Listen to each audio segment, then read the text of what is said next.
So, in the case when S is doubly large, we want to lower bound the probability, we want to show that the probability is good, right. So, we get to this point where S by 2 raised to k times 1 minus S by 2 raised to k plus 1 is there. What is S? S is now 2n factorial by 2 raised to k 1 minus 2n factorial by 2 k plus 1, right. You get this expression, which is, let us further simplify this. So, this is greater than or equal to 2p, recall the definition of p, times 1 minus 1 by 4, right, because this n factorial by 2 raised to k, which is inside the bracket after minus sign, this is less than or equal to 1 by 4, right, that you get from the way k was defined,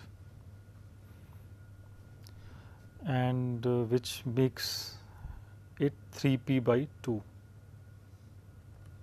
So, what you have learnt is when S is small, then the probability is below p, and when S is large, then the probability is above 3p by 2, right. So, there is a gap, probability is 50% more.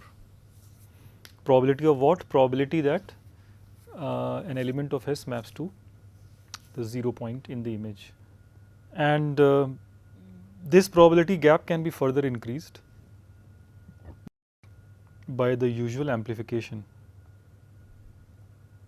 So, we can amplify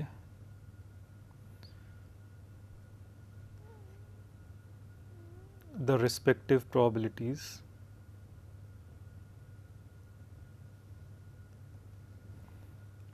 by picking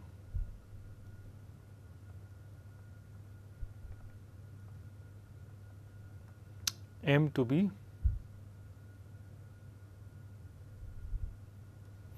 this is just some factor we get by the probability calculation. So, there this m will help. So, we are just using kind of 1 by p cube, many repetitions, many hash functions.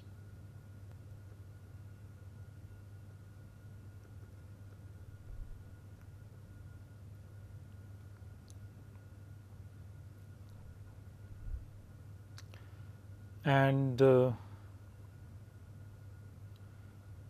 so, when you repeat this so many times, then in how many cases you count, in how many cases S, an element in S map to 0, and keep that count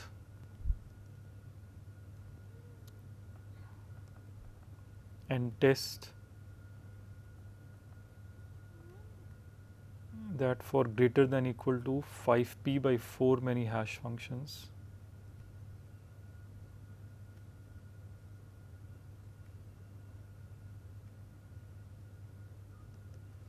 Right. So, this 5p by 4 we are getting by just averaging p and 3p by 2.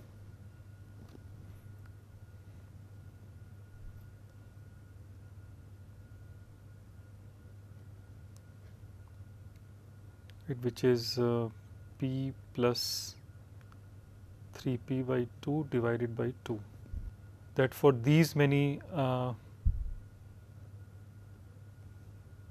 hash functions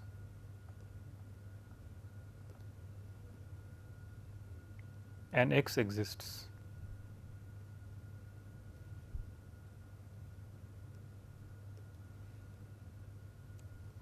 Okay, so that is the final protocol. Pick a lot of hash functions, again they will be IID, independent, identically distributed, and check whether some element in S is mapping to 0, and is it happening for significantly more than p times. So when that happens, then you have some confidence that size of S is large. And when is that expected to happen? That is expected to happen when the graphs are non-isomorphic. Okay, so this certificate exists when the graphs are non-isomorphic. So that's like the definition of NP that we have reached.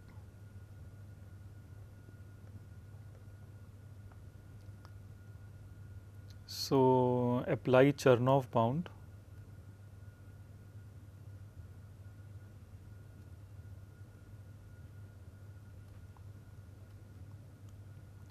to get probabilities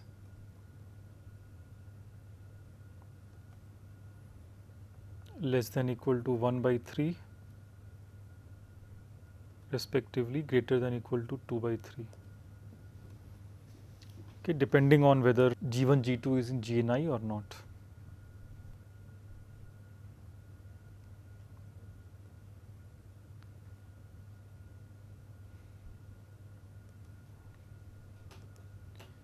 So if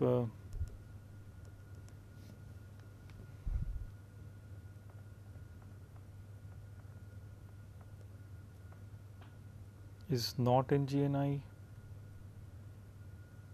respectively it is in GNI.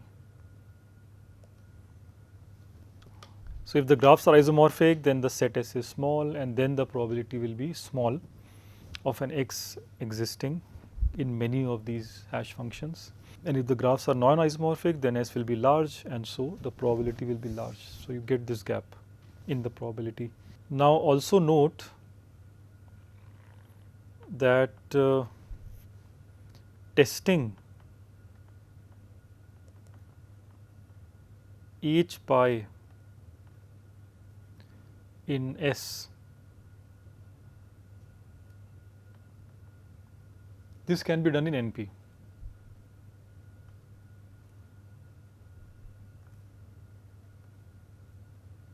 Right. So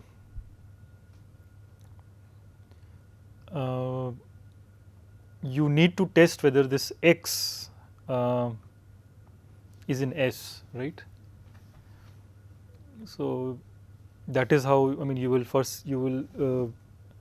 find whether some element in S is mapping to 0 by actually testing this each pi in S,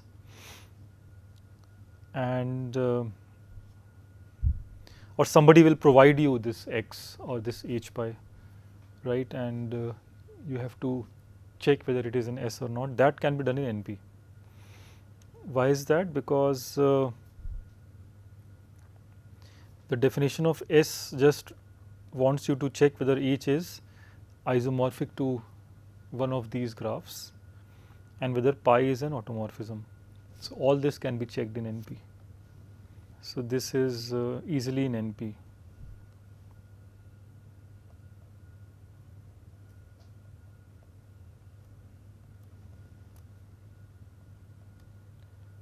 Okay, so this then means that we have a randomized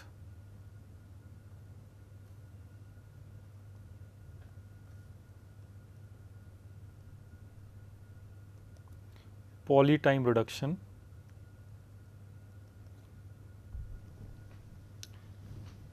from non-isomorphism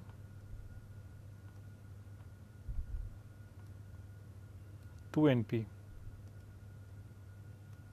Okay, proving GNI is in BP dot NP.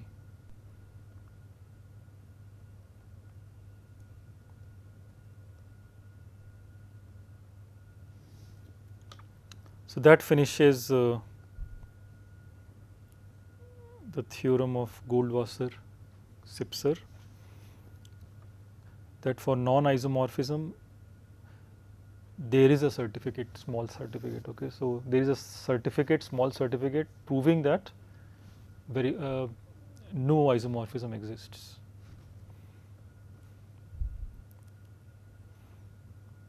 So what you have shown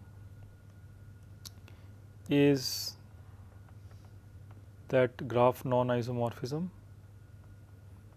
and hence graph isomorphism. Graph isomorphism is in NP intersection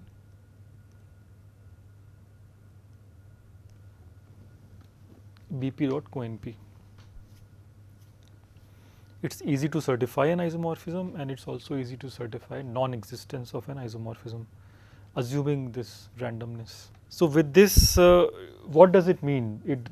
Does it mean graph isomorphism is a fast algorithm? Does it mean graph isomorphism is hard? Which way to turn, right? So is graph isomorphism easy or hard? So NP intersection co-NP somehow says that graph isomorphism cannot be hard, although we didn't have a fast algorithm for graph isomorphism till Babai's quasi-polynomial time algorithm. So now we will give theoretical evidence that it indeed means that. It means that GI is not hard.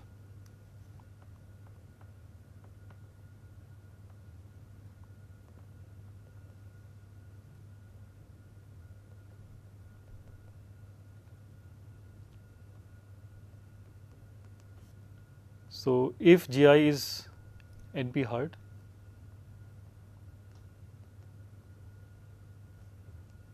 then the polynomial hierarchy collapses.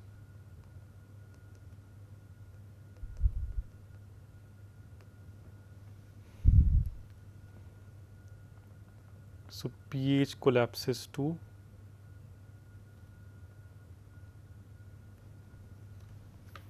sigma 2. Okay, we will show that this. So that's a good theoretical evidence that GI cannot be NP hard, and hence it cannot be NP complete. So suppose not.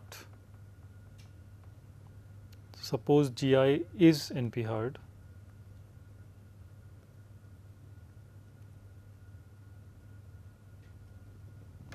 Which means that G and I is co-NP hard. So G and I is co-NP hard. So so idea will be to somehow use this to convert pi 2 sat into, or sigma 2 sat into pi 2 sat. That would be the idea. So use co-NP in BP dot NP, right? G and I is in BP dot NP, and if it's co-NP hard, then you essentially can convert co-NP into NP by randomization. So you use it to convert for all to there exist. For all quantification to there exist quantification, and hence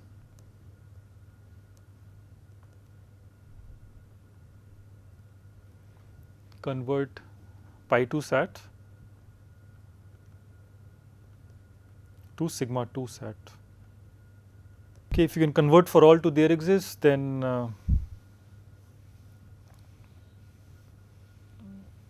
you can convert for all there exists to there exist. But there will be some technical issue, so we will actually just convert pi 2 to sigma 2, and we will do this in 4 steps.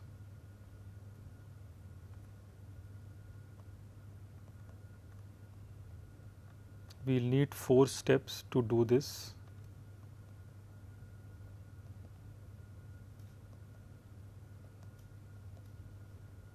As there is randomization involved.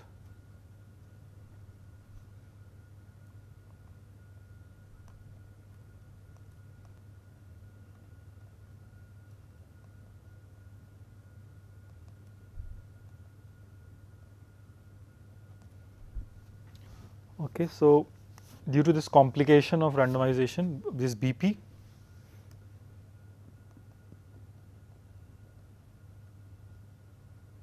since BP is involved, we this will be slightly more complicated. So let's do this. So let psi, sorry, I should change this. It should be sigma 2 to pi 2.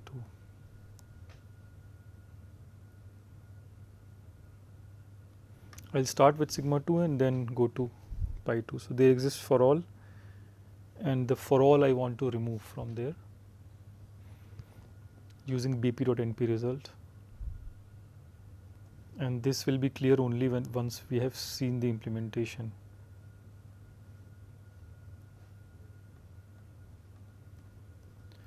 Okay, so let's see the details. So let psi be the sigma 2 sat instance. There exist x for all y, phi x comma y.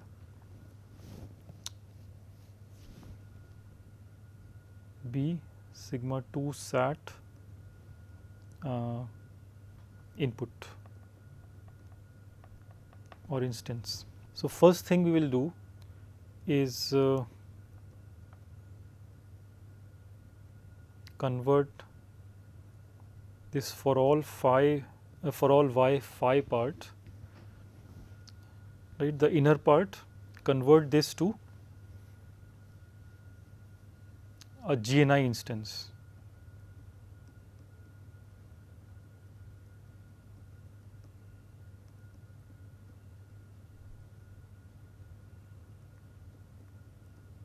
So x is the free variable in this part, so convert this to a GNI using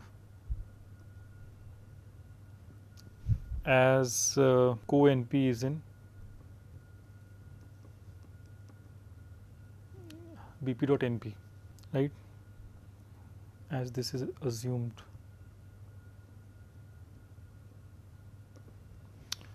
So now we are talking about there exist x gx.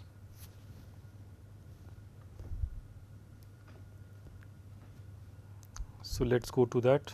So you get basically psi is there exists x g of x.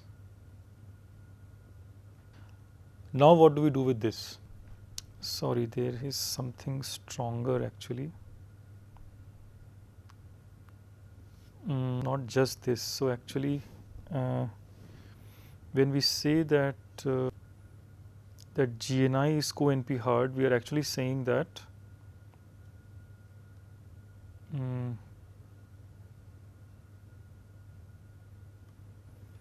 yeah, you get something stronger as GNI is KANPUR hard. That's what we have assumed. So since GNI is KANPUR hard, for all y phi is a KANPUR instance, that can be reduced to GNI. Okay, that is what we have used. So it immediately converts psi to there exists x g instance, where g is a GNI question. And now we will use that g is in BP.NP. Let's use that now. So now use GNI is in BP.NP.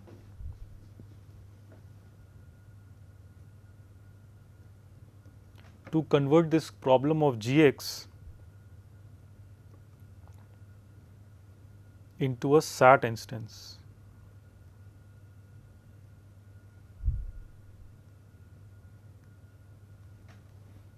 Which is done randomly.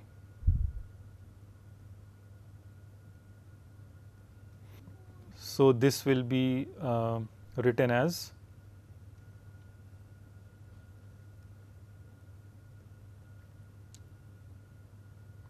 equivalent. There is a random string associated R, and for most of those random strings there exists an A such that this Gx RA is 1.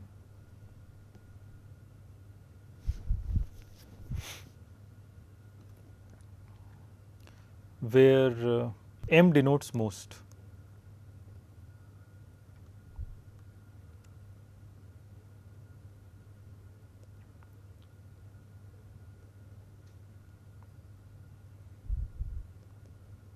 That is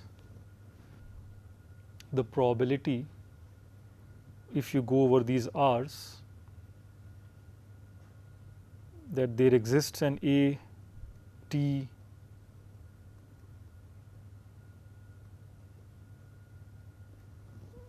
making T1, this probability is high. Okay, so M is the kind of the, it's a new quantifier.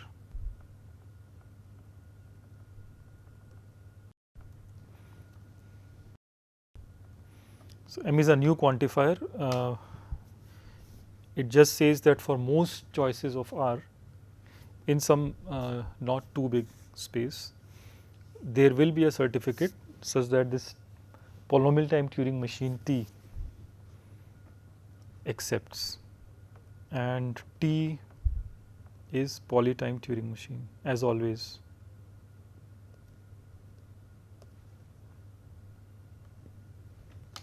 Okay, so now we have converted this psi, which was there exist X GNI instance, we have converted to there exist basically an NP instance. There exists a T such that T is 1. This is an NP instance, but on top of that, the technical issue is that it works for most R. There is also this most quantifier. So at this point, what we can do is, so the question to ask here is, can we now flip these two quantifiers?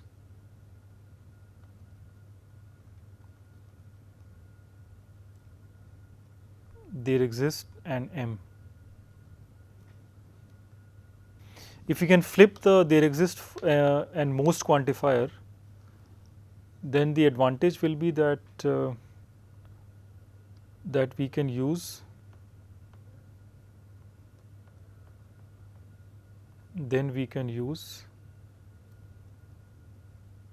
BPP in pi 2 result.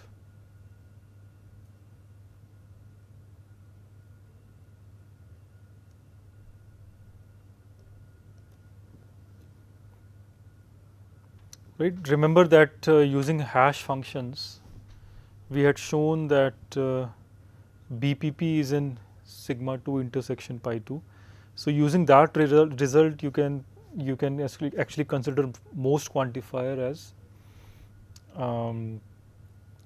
replaceable by for all there exist. So something I have missed here. Oh yeah.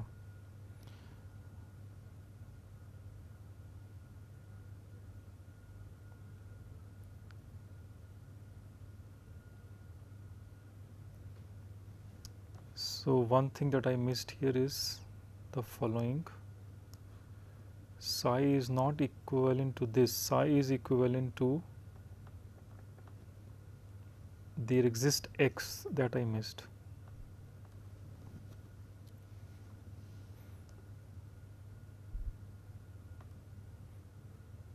So psi always had there exist on top, right? The G part is what we have replaced by this most and there exist and T. So now if I can flip most R with there exist A, so let me write that clearly. Can we now flip quantifiers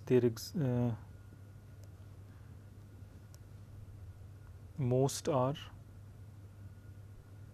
and there exists A. There exists X probably. Yeah. So we want to basically bring out M and then convert M into for all there exist so that we get a pi 2 instance. Okay, so we would have converted sigma 2 into pi 2 as claimed in the basic idea of the proof. Yeah, so this most is stuck in the middle of 2 there exist. We want to bring it forward. And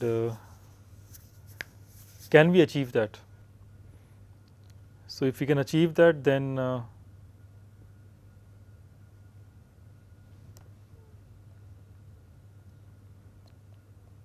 by BPP in pi 2,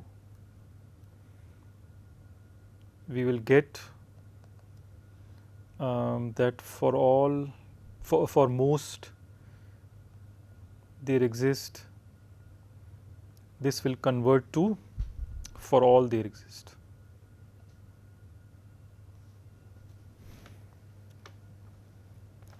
Right. So bring most operator quantifier forward and then convert it to for all there exist.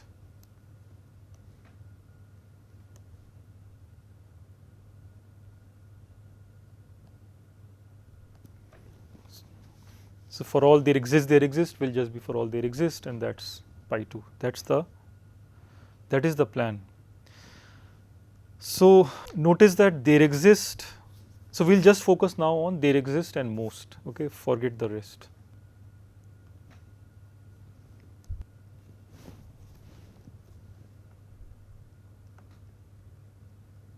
So let's focus on this there exists x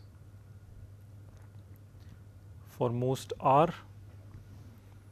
and then there is some computation going on. Let us ignore that in the discussion. And what we want here is we want to flip, we want to bring m forward. That is our goal, bringing it here. Can we do that? So if we bring it forward, then it means, so right now it is saying that there is an x such that most of the r's work. If we flip it, then it will say that for most of the r's there exists an x. So we can actually visualize this in a picture.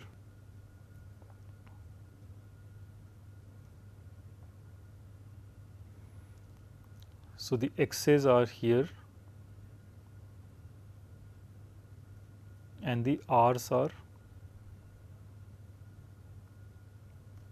x's basically index the columns and r's index the rows.